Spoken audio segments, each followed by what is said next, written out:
ថ្លាសញ្ញាដួងចិត្តបងអើយបងមើលស្នេហ៍ស្និទ្ធនៃសត្វបាំងសាបាំងសៃគៀងគូគៀងតើឆ្លើយមេត្រីដូ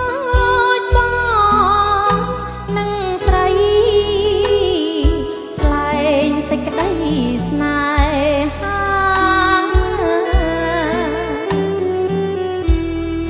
សូមអអនាព្រំធម្មជាតិទាំងឡាយជួយចាំចត់หมายស្នេហ៍ខ្ញុំផងណា